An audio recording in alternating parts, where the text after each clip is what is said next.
All right. Bonjour à tous. Aujourd'hui, le docteur Olivenstein va nous faire une présentation sur les directives thérapeutiques pour l'asthme. Et on est content de vous avoir avec nous. Docteur, vous pouvez commencer votre présentation. OK, ça fait plaisir. Merci beaucoup. Excusez-moi pour les petites bémols techniques. Ça fait plaisir de parler de Montréal. Il fait aussi beau aujourd'hui. Probablement, il va monter presque à 30 degrés. Alors, une température semblable à ce que vous avez chez vous en Haïti. Et puis, on m'avait demandé de discuter le traitement de l'asthme. Et en fait, on avait toujours mis beaucoup d'accent sur le traitement de l'asthme sévère. Mais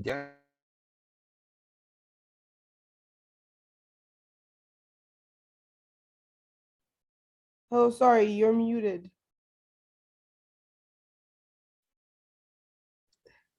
Yes. OK, is Okay. that better? Better, yes.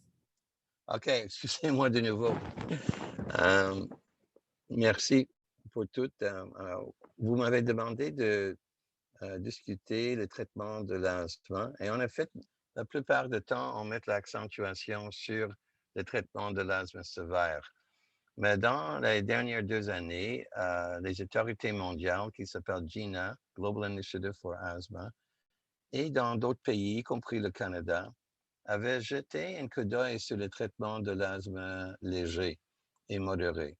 Et il y a de nouvelles lignes directrices. Alors, je voudrais discuter avec vous le traitement de l'asthme léger à modéré et les nouveaux changements et recommandations qui ont été émis au Canada depuis juste 3 mois et de façon internationale depuis quelque temps. Et je vais vous démontrer aussi qu'il n'y a pas un consensus mondial exactement comment traiter de l'asthme léger, parce que les consignes canadiennes diffèrent légèrement des consignes internationales.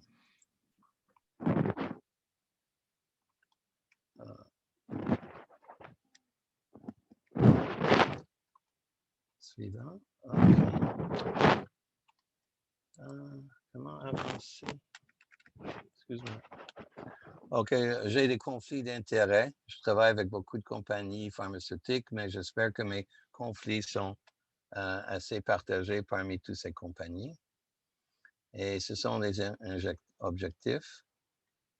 Alors, comment évaluer les degrés de maîtrise de l'asthme? En effet, au Canada, les caractéristiques nommées étaient différentes que les consignes internationales. En effet, depuis longtemps, nous avons été beaucoup plus libéraux et nous avons dit que l'asthme pourrait être considéré comme assez bien maîtrisé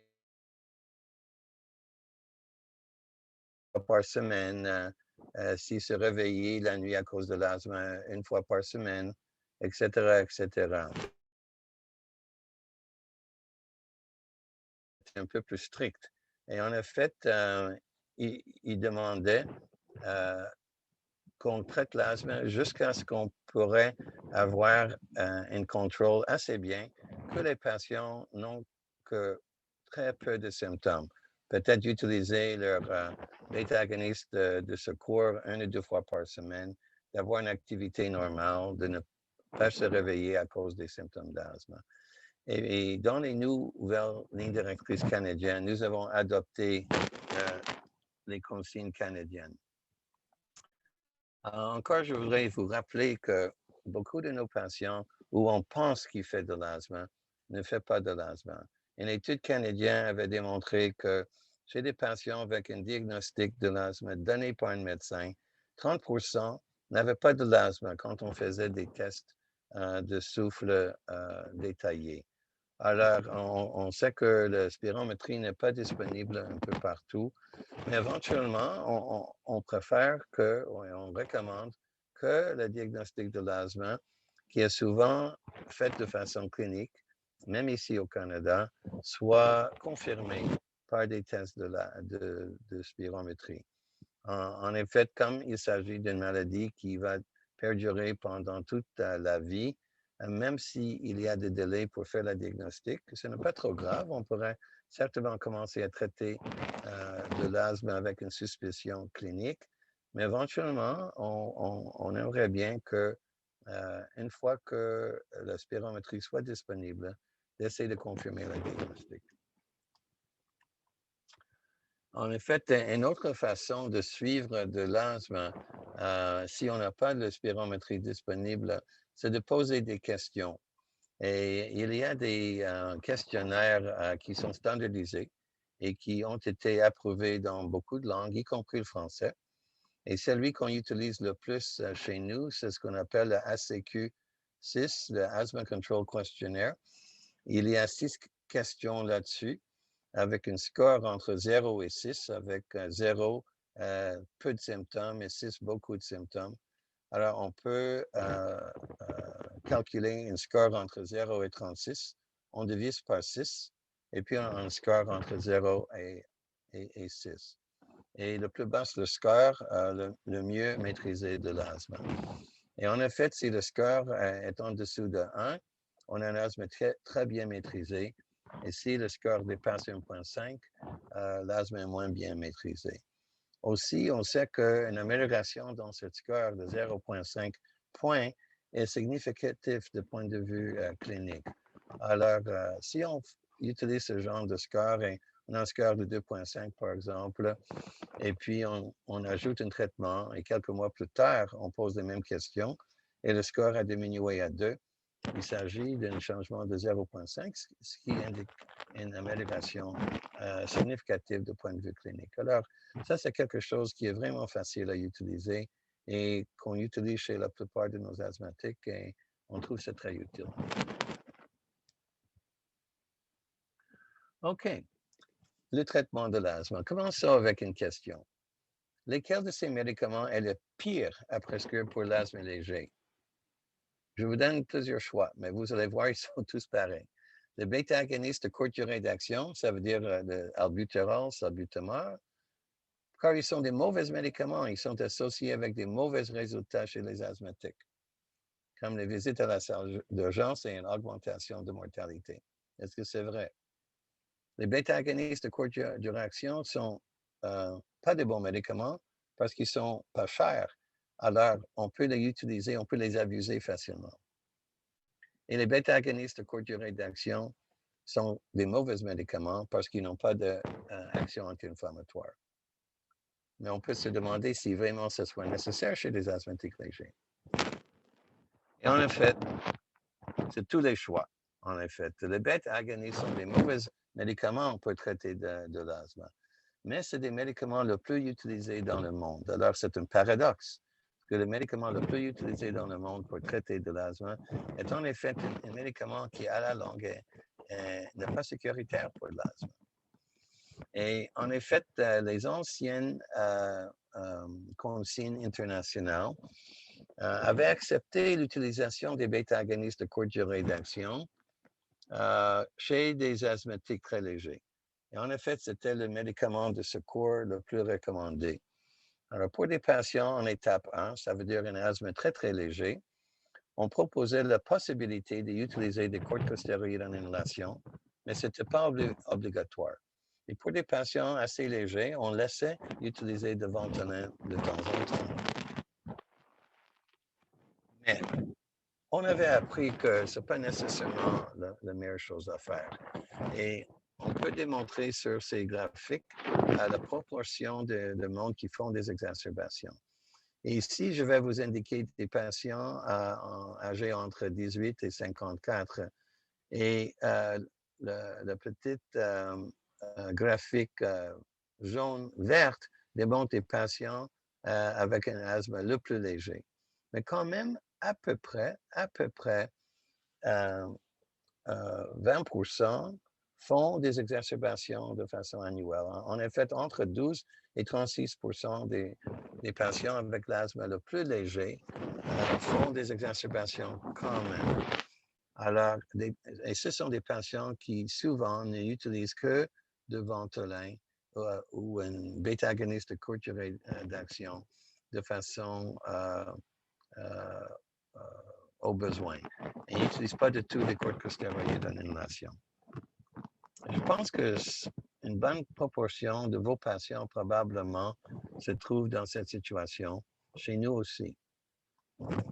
Et puis, on avait eu des études, même il y a une quinzaine d'années, qui avaient démontré que l'utilisation de bêta-agonistes de courte durée d'action toute seule n'était pas le meilleur traitement à suivre nécessairement. Ici, dans cette étude publiée en 2008, on avait examiné des patients avec asthme assez léger, quand même un VMS à 88%, et des gens qui faisaient des symptômes une journée sur deux.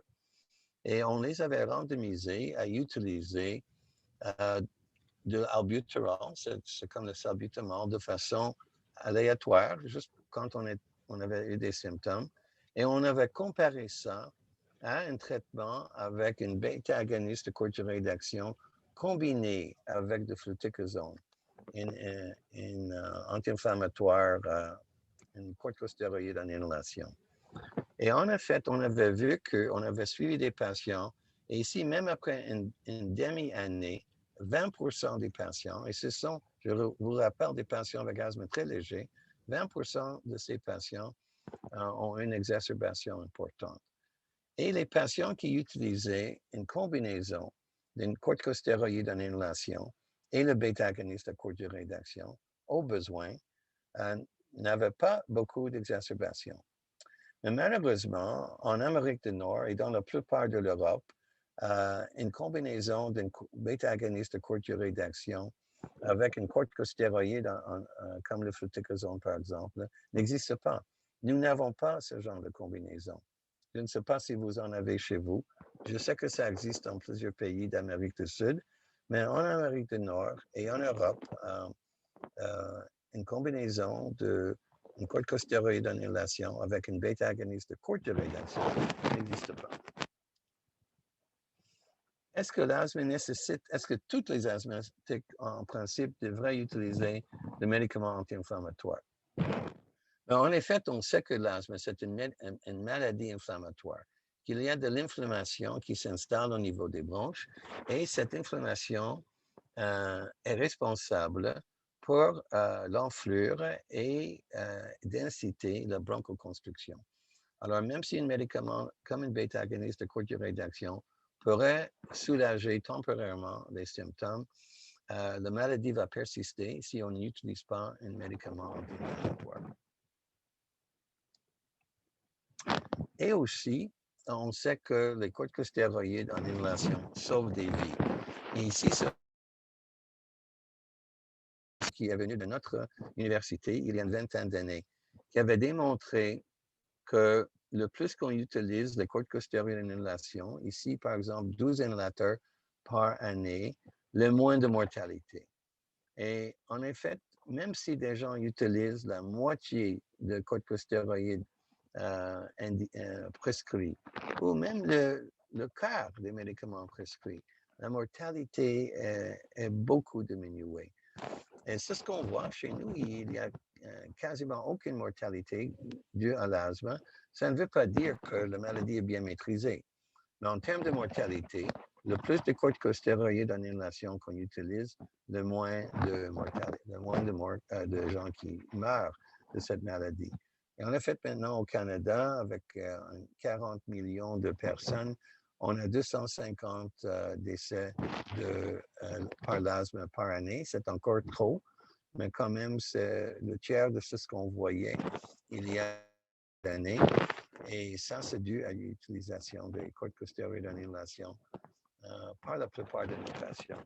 Peut-être pas à une dose recommandée par les médecins, mais même un tout petit peu empêche la mortalité. On va sauter ça. Je voudrais juste vous démontrer aussi que chez les patients avec asthme très léger, dans cette étude qui a été faite au Canada aussi, il y a une vingtaine d'années, on peut quand même voir du monde avec des exacerbations. Et si on ajoute une petite dose de corticostéroïdes en inhalation, ici c'est le Pulmicort 200 microgrammes 2 fois par jour, on peut voir qu'on pourrait diminuer par 2/3 les exacerbations sévères. Alors, le fait d'ajouter un tout petit peu, une petite dose de corticostéroïdes en inhalation empêche des exacerbations sévères. Et ici, cette population des patients étaient des asthmatiques très, très légers avec une VMS de quasiment 90%. Par contre, si on ajoute une bêta-agoniste de plus longue durée d'action, le formoterol, et si on le combine chez des asthmatiques très, très légers, ça n'ajoute pas grand-chose en termes de diminuer les exacerbations. Alors, un tout petit peu de corticosteroïdes en inhalation est la clé d'empêcher des exacerbations sévères, même chez des asthmatiques très légers. Et en effet, on sait que la plupart des réponses anti-inflammatoires est présente avec une toute petite dose de corticosteroïdes en inhalation. Et à un moment donné, quand on donne des doses plus importantes, oui, on a un effet bénéfique, léger, surajouté, mais au prix de beaucoup des effets secondaires. Alors, la dose idéale de corticosteroïdes en inhalation, c'est la dose qui donne la plupart de l'effet anti-inflammatoire et avec le moindre des effets secondaires. Et cette dose est vraiment juste une inhalation BID de n'importe quel de corticosteroïde par inhalation qui est disponible chez vous. Le base dose. Ici, c'est une liste de ce qui est disponible au Québec. Le beclomethasone, le pulmicort, bien sûr, budesonide. Le cyclosinide devient très populaire parce qu'on peut l'administrer juste une fois par jour et ça pénètre un peu plus profondément dans les petits voies aériens. Le fluticasone est quand même celui qui est utilisé, le numéro 1 encore au Canada et au Québec. Mais ça ne prend qu'une petite dose, une inhalation à 2 inhalations par jour pour donner la grande majorité de l'effet anti-inflammatoire et surtout chez les asthmatiques légers. Alors, c'est quoi le problème? On sait quoi donner comme traitement pour les asthmatiques légers. On devrait les donner un corticosteroïde en inhalation avec une bêta-agoniste de courte durée d'action de temps en temps. Et c'est fini, tout le monde est guéri et on peut arrêter cette conférence. Malheureusement, le problème, c'est la compliance avec les médicaments. Et la plupart de nos asthmatiques légers, une fois qu'ils se sentent un peu mieux, laissent tomber le corticosteroïde en inhalation et on a tendance de l'utiliser pendant une semaine, 2 semaines, peut-être un mois, de temps en temps quand on a des symptômes. Et la compliance se trouve entre 20 et peut-être 60%, mais à vrai dire, pour les asthmatiques légers, la compliance des gens qui vraiment utilisent leur corticosteroïdes en inhalation à tous les jours, comme recommandé comme les médecins, c'est peut-être 30%. Alors, on a un traitement qui est idéal, mais qui est peu utilisé. Et malgré beaucoup d'efforts d'éducation, c'est difficile à monter ce pourcentage qui sont très compliants. Alors, c'est ça le paradoxe. C'est un très bon traitement pour l'asthme léger, mais qui n'est pas utilisé de façon idéale. Et comme il s'agit d'une maladie qui est chronique, qu'on ne peut pas guérir, on devrait le traiter de façon quotidienne, même si on se sent très bien. On fait ça tout le temps, par exemple, chez les gens avec une hypertension artérielle. On ne les demande pas d'arrêter leur antihypertensif si leur tension est bonne pour une journée ou deux. C'est un médicament préventatif et c'est la même chose avec les corticosteroïdes en inhalation. Mais la nature humaine est de cesser des médications une fois qu'on se sent mieux. Et c'est ça le grand problème avec les corticosteroïdes en inhalation. Alors, les gens ont réfléchi là-dessus. Et comme j'ai mentionné, il y avait une bonne étude qui avait démontré si on pourrait combiner un bêta-agoniste de courte durée d'action avec une corticosteroïde en inhalation, on pourrait avoir des meilleurs résultats. Mais ce médicament n'existe pas en Amérique du Nord ni en Europe. Par contre, ce qui existe, c'est une combinaison de corticosteroïdes en inhalation avec une bêta-agoniste de longue durée d'action. Le budesonide formoterol, dont le nom de marque est le Symbicort. Alors, il y a plusieurs années, des chercheurs, y compris quelques chercheurs canadiens, ont décidé de tester l'hypothèse que si on donne une combinaison de corticosteroïdes en inhalation combinée avec une bêta-agoniste de longue durée d'action et l'administrer juste quand le patient avait des symptômes, qu'on pourrait avoir des résultats semblables à ceux qui utilisent les stéroïdes en inhalation de façon quotidienne. Et ça, c'était le but de cette étude. En fait, ils ont choisi une population des asthmatiques quand même, pas nécessairement juste léger. Le VMS ici était 84% et le score ACQ était 1,5. Je vous avais mentionné qu'au-dessus de 1,5, on peut parler d'une maîtrise pas nécessairement idéale. Alors, c'était des patients avec quelques symptômes quand même, avec une VMS un peu moins bon que ce qu'on voudrait, avec une réversibilité quand même post-bronchodilatateur d'une 15%. Et on les avait randomisés à utiliser cette combinaison de stéroïdes en inhalation avec une bêta-agoniste de longue durée d'action au besoin. Alors, uniquement quand les gens sentaient les symptômes. Et on avait comparé ça à la prise de budesonide à basse dose de façon régulière. Et qu'est-ce que nous avons trouvé? Au point de vue des exacerbations, c'était égal. Il y avait peu d'exacerbations, à peu près 1 par 10 années dans cette population d'asthme léger. Et c'était égal si on utilisait la combinaison de façon aléatoire, uniquement quand on avait des symptômes, par rapport à utiliser le stéroïde de façon routine, régulière. Par contre, si on regarde le degré de contrôle de l'asthme, ici à gauche, c'était mieux avec les corticostéroïdes en inhalation. Alors, la conclusion, c'était utiliser une stéroïde en inhalation était quand même meilleur pour le contrôle de l'asthme que d'utiliser la combinaison de façon uniquement quand on avait des symptômes. Mais en termes des exacerbations, et on voudrait prévenir surtout des exacerbations, les deux approches étaient égales. Alors, ça a amené cette étude, il y avait plusieurs études semblables, avait amené les autorités internationales, le Global Initiative for Asthma l'année passée, à changer leurs recommandations. Et vous pouvez voir que chez les asthmatiques très légers, en étape 1, on ne recommande plus d'utiliser un bêta-agoniste de courte durée d'action. On recommande plutôt d'utiliser soit une corticostéroïde en inhalation de façon régulière ou d'utiliser la combinaison de corticostéroïde en inhalation avec formoterol de façon aléatoire, uniquement quand on est symptomatique, pour des asthmatiques légers.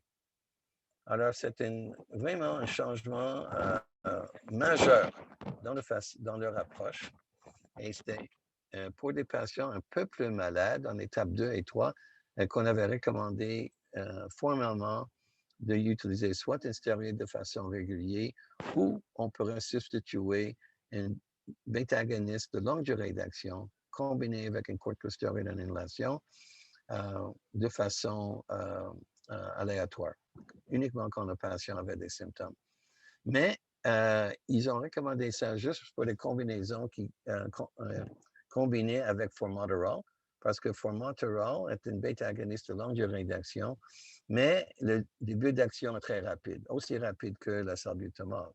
Par contre, les combinaisons avec salmeterol, par exemple, ne sont pas recommandées pour cette fin, pas pour utiliser de façon aléatoire, parce que le début d'action n'est pas aussi rapide que le formoterol. Alors, en Amérique du Nord et en Europe, il existe 2 produits, le Symbicort et le Zenhal, qui combinent une stéroïde en inhalation avec formoterol. Et ces 2 médicaments, maintenant, sont recommandés pour des asthmatiques, même pour des asthmatiques très, très légers, pour remplacer le fentanyl. Bien sûr, c'est plus coûteux. Alors, c'est quoi alors, on a une autre solution en principe parfait, mais quels sont les problèmes? Mais d'abord, c'est vraiment un changement complet dans notre façon, dans notre approche. Et même si prévient utiliser cette approche, ça va prendre des années avant que la plupart de nos patients auront une chance de changer pour ce genre de traitement.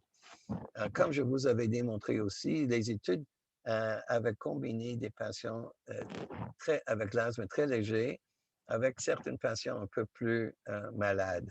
Alors, on avait vraiment prouvé l'utilité de cette approche chez les patients en étape 2, et puis on avait appliqué ça chez les patients en étape 1 sans une preuve scientifique formelle. Aussi, surtout si on veut suivre cette étude, ils ont utilisé le Turbuhaler et pas l'aérosol doseur. Alors, en principe, si on veut suivre la science à la lettre, ça a été prouvé uniquement pour le Turbuhaler, bien qu'en principe, on pourrait utiliser un aérosol doseur comme le Zenhal pour la même fin. Et c'est beaucoup plus dispendieux par rapport aux bêta-agonistes de courte durée d'action.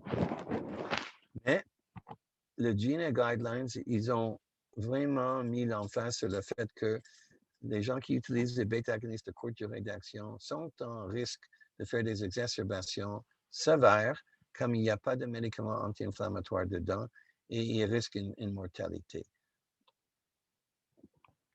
Alors, c'est quoi l'approche canadienne? Alors, nous avons lu tout ça et on avait eu certains doutes aussi, et surtout parce que le combinaison était plus dispendieux et aussi comme la preuve formelle scientifique n'a pas été démontrée pour les asthmatiques légers. Alors, l'approche canadienne vis-à-vis l'international, comment est-ce qu'on regarde le Canada vis-à-vis l'international? Mais bien sûr, le Canada est toujours gagnant quand il s'agit de hockey surtout. Alors, on espère que nos recommandations seront gagnantes en ce qui concerne l'asthme quand on les compare à l'approche internationale. On sait d'abord que la moitié de nos patients ont un asthme léger ou très, très léger. Alors, les nouvelles recommandations vont appliquer à quand même la grande majorité de nos patients. Et nous avons changé maintenant nos recommandations. En effet, vous pouvez voir que les corticosteroïdes en inhalation, ici en jaune, sont recommandés pour quasiment toutes les patients avec de l'asthme, même un asthme très léger. Alors, l'approche internationale et l'approche canadienne est d'insister que la très grande majorité de nos asthmatiques ont toujours accès à un corticosteroïde d'inhalation et ne sont pas laissés avec une bêta-agoniste de courte durée d'action toute seule. Mais il y a certaines exceptions et je vais aborder ça maintenant. En effet, pour décider si un patient avec asthme très léger, un asthme assez bien maîtrisé, qu'on pourrait les laisser uniquement avec une bêta-agoniste de courte durée d'action, il faut poser quelques questions. Il faut vraiment voir le degré de maîtrise de l'asthme. Alors, si vos patients, comment déterminer si vos patients ont un risque élevé d'exacerbation?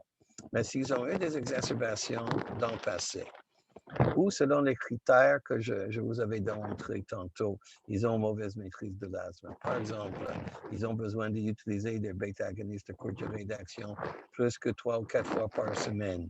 Ils se lèvent dû aux symptômes de l'asthme 1 fois par semaine. Ils ne sont pas capables de faire leur sport de façon régulière, etc. S'ils ont une mauvaise maîtrise de l'asthme, ils sont considérés à risque élevé. S'ils utilisent le bêta-agoniste de courte durée d'action un peu trop souvent, ça veut dire plus que 2 inhalateurs par année.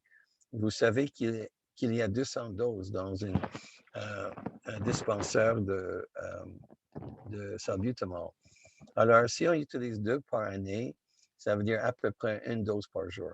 Alors, ça n'est pas le meilleur contrôle, mais surtout pour des patients qui ont besoin de plus que ça par année, ils ont une mauvaise maîtrise de leur maladie et on pourrait les considérer à peu haut risque des exacerbations. Ou s'ils sont fumeurs, quand même. Alors, on pose ces questions. Et si la réponse est non à toutes ces questions, on pourrait considérer que le risque d'exacerbation n'est pas vraiment élevé. Et ce genre de patient pourrait continuer à utiliser une bêta-agoniste de courte durée d'action. Alors, si vraiment les patients font de l'asthme léger et ils sont en faible risque d'exacerbation, on pourrait les laisser sur une bêta-agoniste de courte durée d'action, tout en sachant qu'ils vont utiliser moins que 2 inhalateurs par année. Ou bien, on peut les recommander d'utiliser quand même un stéroïde en inhalation de façon quotidienne avec une bêta-agoniste de courte durée d'action. Et aussi, ils sont candidats en principe pour la combinaison d'un stéroïde en inhalation avec une bêta-agoniste de longue durée d'action, bien que ce soit un peu plus dispendieux. Et si on juge que nos patients ne seront pas compliants avec un stéroïde en inhalation quotidienne, bien que ce soit le traitement préféré, mais on sait qu'ils ne seront pas compliants, on peut suggérer plutôt la combinaison de stéroïdes avec une bêta-agoniste de longue durée d'action à utiliser au besoin. Alors, pour des gens à faible risque d'exacerbation, on pourrait utiliser les 3 choix. Et pour des patients dont l'asthme est mal maîtrisé, alors des patients à plus haut risque, on ne va plus les laisser la possibilité d'utiliser une bêta-agoniste de courte durée d'action. Alors, pas de prescription pour Ventolin toute seule. On favorise plutôt une stéroïde en inhalation à basse dose à tous les jours. Mais si on sait que nos patients, par expérience, que le patient ne sera pas compliant, on pourrait plutôt les prescrire une combinaison de stéroïdes en inhalation avec une bêta-agoniste qui contient le format, avec le bêta-agoniste formoterol à utiliser au besoin. Alors ça, c'est un résumé de l'approche canadienne. Excusez-moi, la diapositive est en anglais. Mais en effet, il faut déterminer d'abord que vous avez une patient avec de l'asthme. Deuxièmement, est-ce que cet asthme est bien maîtrisé par le questionnaire que je vous avais donné tantôt? Si le patient n'est pas à haut risque d'exacerbation, ils ont les 3 choix. Une bêta-agoniste de courte durée d'action toute seule, une stéroïde en inhalation de façon quotidienne qui quand même on favorise plutôt, mais on a le choix de l'autre, ou bien la possibilité de la combinaison des stéroïdes en inhalation avec formoterol à utiliser en PRN. Si le patient a plus haut risque, il faut laisser tomber le bêta-agoniste de courte durée d'action tout seul. Alors, le point clé des recommandations canadiennes, c'est que nous utilisons les critères maintenant plus stricts quant à la maîtrise de l'asthme. On avait adopté les critères internationaux. Il faut évaluer les risques d'exacerbation pour orienter votre prise de décision thérapeutique. Au Canada, on avait décidé de continuer à utiliser des bêta-agonistes de courte durée d'action au besoin, mais uniquement chez des asthmatiques légers et dont l'asthme est très, très bien maîtrisé, d'amorcer un traitement avec un stéroïde en inhalation de façon quotidienne chez la plupart des patients dont l'asthme n'est pas maîtrisé de façon idéale. Et on pourrait quand même utiliser cette produit de combinaison en PRN, surtout si on a des doutes sur la compliance de nos patients. Je vais parler rapidement sur comment mon approche pour les exacerbations. Pourquoi est-ce que les patients, je vais terminer avec ça, pourquoi est-ce que les patients font des exacerbations? Parfois, c'est parce qu'on n'a pas un bon diagnostic. Je vous avais démontré qu'un tiers de patients Canadiens qui sont supposés faire de l'asthme ne font pas de l'asthme. Ils font autre chose. Une rhinite, une infarct, une maladie cardiaque. Alors, bien sûr, si on n'a pas le bon diagnostic, si on n'a pas confirmé, éventuellement, avec la spirométrie, on risque de ne pas le traiter de meilleure façon. Quand un patient n'est pas bien maîtrisé, il faut toujours regarder la forme de inhalateur que vous avez prescrit et la technique. Ce n'est pas une pilule. On ne peut pas juste l'avaler. Et si le patient n'aime pas l'inhalateur ou ne l'utilise pas de façon correcte, bien sûr, le médicament ne va pas marcher. C'est très difficile de maîtriser de l'asthme si le patient demeure fumeur. Et puis, la plupart de nos patients ont des comorbidités, surtout une rhinosinusites, un reflux gastro-œsophagien, obésité, etc., exposition à toutes sortes de matériel environnemental, soit à la maison, soit au travail, qui pourraient aggraver de l'asthme. Et beaucoup de nos patients sont sous-traités. Ils utilisent les médicaments uniquement quand ils ont des symptômes. J'ai déjà discuté l'importance d'un diagnostic. 30% des Canadiens dits asthmatiques par leur médecin n'en ont pas quand on fait des tests de spirométrie pour les confirmer. J'ai déjà mentionné le questionnaire. Et bien sûr, ça, c'est ça, c'était le chirurgien général des États-Unis dans les années 60. Et même à l'époque, il a dit que les médicaments ne fonctionnent pas chez des patients qui ne vont pas les prendre, bien sûr. Alors, quand on a des doutes de contrôle de l'asthme, il faut toujours chercher si nos patients achètent et utilisent les médicaments. Alors, je vais terminer avec une recette pour des patients qui viennent dans vos cliniques sans rendez-vous. On va commencer avec l'heure d'œuvre. D'abord, c'est de déterminer, bien sûr, dans la mesure de la possibilité, s'agit-il vraiment de l'asthme? Et puis, on pourrait essayer d'avoir une idée sur la maîtrise de l'asthme. Si vous avez la spirométrie disponible, bien sûr, j'ai mentionné des tests, des questionnaires qu'on pourrait poser. Au Québec, on a un système qui s'appelle DSQ. C'est une façon, ça veut dire qu'il y a un enregistrement provincial de tous les patients et tous les médicaments qu'ils ont achetés. Alors, nos infirmières peuvent regarder sur ce site web et voir en effet rapidement si les patients ont vraiment acheté leurs médicaments à la pharmacie. Et on pourrait les montrer avec l'idée que ça fait 6 mois depuis la dernière visite et je vois que vous avez acheté vos pompes juste une fois. Et toujours essayer de déterminer la raison pour laquelle il y a une exacerbation. Souvent, c'est parce qu'il y a une mauvaise technique ou les patients n'ont pas utilisé le médicament. La plupart de nos exacerbations sont causées par des virus ou des allergènes ou parfois par une exacerbation d'une comorbidité comme le rhinosinusites. Mais la grande majorité de nos exacerbations ne sont pas bactériennes. Alors, on ne devrait pas vraiment traiter les exacerbations de l'asthme avec des antibiotiques. Et puis, la plupart du temps, qu'est-ce qu'on peut faire? Si le patient se trouve sur une dose de corticosteroïdes très basse, en inhalation très basse, ou une combinaison avec une bêta-agoniste de longue durée d'action, mais à une dose très basse, on pourrait doubler ou quadrupler la dose de cette pompe pour essayer de mieux maîtriser de l'asthme. Si les patients se trouvent déjà sur une dose plus élevée de ces produits de combinaison, on ne peut pas augmenter la dose, il faut aller avec le prednisone. Et j'utilise souvent une recette de 50 mg par jour pendant 5 jours parce qu'ici au Canada, au moins, on a des comprimés de 5 et de 50 mg. Alors, c'est plus facile de prendre une pilule de 50 mg que les 8 pilules de 5 mg pour égaliser 40. Alors, la recette typique sera 50 mg par jour pendant 5 jours et traiter les comorbidités. S'il y a un problème avec les sinus ou avec le reflux, il faut traiter en même temps.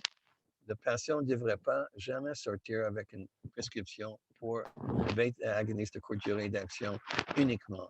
Toujours sans faute une prescription pour une corticosteroïde en inhalation et à haute dose au départ, ou bien étant donné les nouvelles recommandations canadiennes et internationales, une combinaison de stéroïdes avec une formule.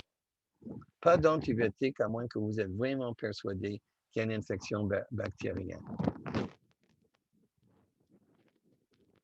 Et puis, la dernière chose, c'est qu'il faut vraiment assurer un suivi pour s'assurer que votre traitement avait bien marché.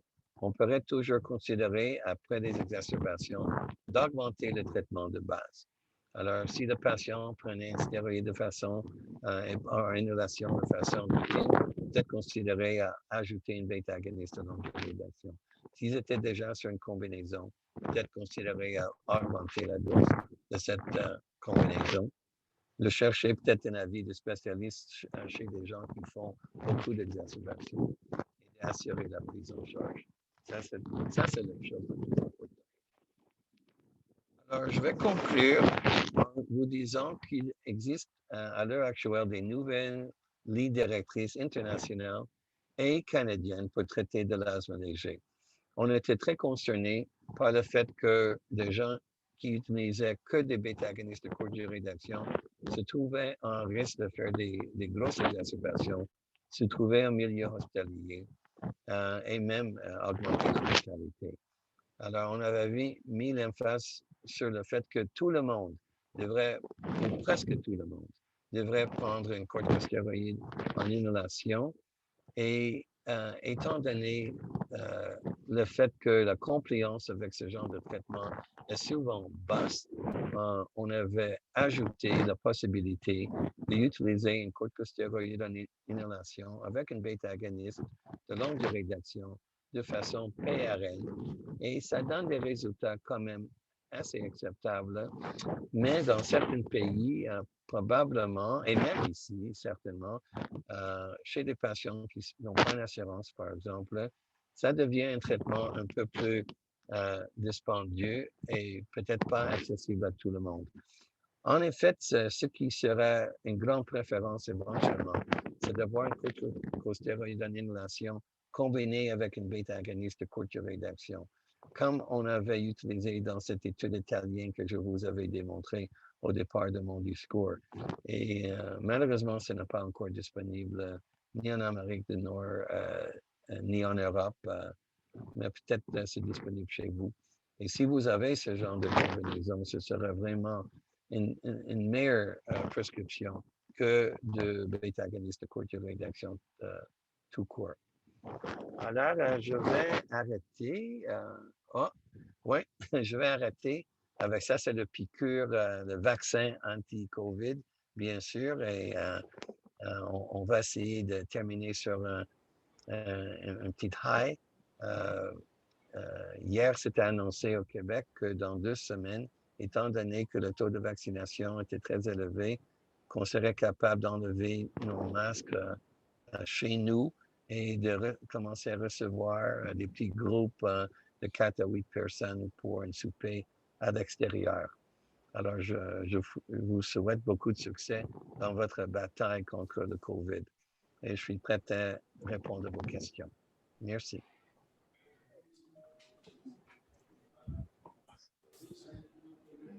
Merci beaucoup, Dr. Olivier Stein. Si vous avez des questions, s'il vous plaît, et parlez fort, bien envoyez un message, je vous le lire.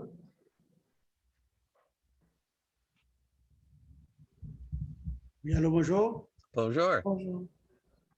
Merci, docteur, pour la présentation. J'ai bien apprécié, j'ai appris. J'ai une question surtout pour la durée de traitement à corticoïde inhalé. C'est pendant combien de temps? C'est à vie ou bien sur une période de temps? Oui, une très, très bonne question. En effet, l'asthme peut aller en rémission, c'est sûr. Mais en principe, on pense que quelqu'un qui fait de l'asthme est probablement asthmatique pour la vie. Ça veut dire qu'on n'a pas encore trouvé une façon de guérir de l'asthme. Bien sûr, les symptômes peuvent se modifier selon l'exposition à des facteurs dans l'environnement. Par exemple, si on a un allergène comme un chat à domicile et on enlève le chat, on l'écarte de la maison, ça se peut que l'asthme sera très, très léger pendant une longue période de temps. Alors, la recommandation, c'est d'utiliser le stéroïde en inhalation pour la vie. Mais en effet, pour des asthmatiques très légers, mon approche, c'est une fois que je débute une stéroïde en inhalation, c'est de le donner pendant 3 mois minimum. Alors, pas juste 2 semaines ou 3 semaines, mais 3 mois. Et si au bout de 3 mois, le patient est vraiment très bien maîtrisé, et s'il veut continuer, je préfère qu'il continue. Mais s'il ne veut pas, on laisse tomber pour voir la durée avant que les symptômes ne reviennent. Et si c'est un délai de 6 mois, 7 mois, 8 mois, et puis il faut recommencer, tant mieux. Et on va juste recommencer avec 3 mois de nouveau. Mais si au bout de quelques semaines, quand le patient relâche le stéroïde d'inhalation, si au bout de quelques semaines, les symptômes reviennent et le patient a besoin d'utiliser le bêta-agoniste de courte durée d'action plus que 2 fois par semaine, il faut mieux remonter et utiliser de façon vraiment chronique. On sait que beaucoup de monde ne veut pas le faire et c'est pour cette raison que les nouvelles consignes permettent d'utiliser la combinaison de stéroïdes avec une bêta-agoniste de longue durée d'action de façon aléatoire, 2-3 fois par semaine. Et c'est quand même, ça marche pour des gens avec asthme léger et léger à modéré. Alors, c'est exactement pour cette raison, essayer de répondre à votre question, ça veut dire que recommander ce genre de combinaison à vie, mais tout en sachant que les gens ne vont utiliser pas de médicaments de façon à tous les jours, juste quand ils sont symptomatiques. En moyenne, dans les études, les gens prenaient ce genre de combinaison 3 fois par semaine. Et quand même, ils ont manqué un peu de contrôle sur leur asthme, mais au moins, ils ont empêché des exacerbations sévères. Est-ce que ce médicament est disponible chez vous? Oui, Est-ce que c'est pas trop cher? Bon, c'est cher, mais c'est disponible. Oui. Avez-vous une combinaison d'une bêta-agoniste de courte durée d'action avec un stéroïde, genre de Flovent combiné avec salbutamol? On a le Symbicort. Ben, ça, c'est avec une bêta-agoniste de longue durée d'action. Oui. Oui. Nous avons le même problème, c'est que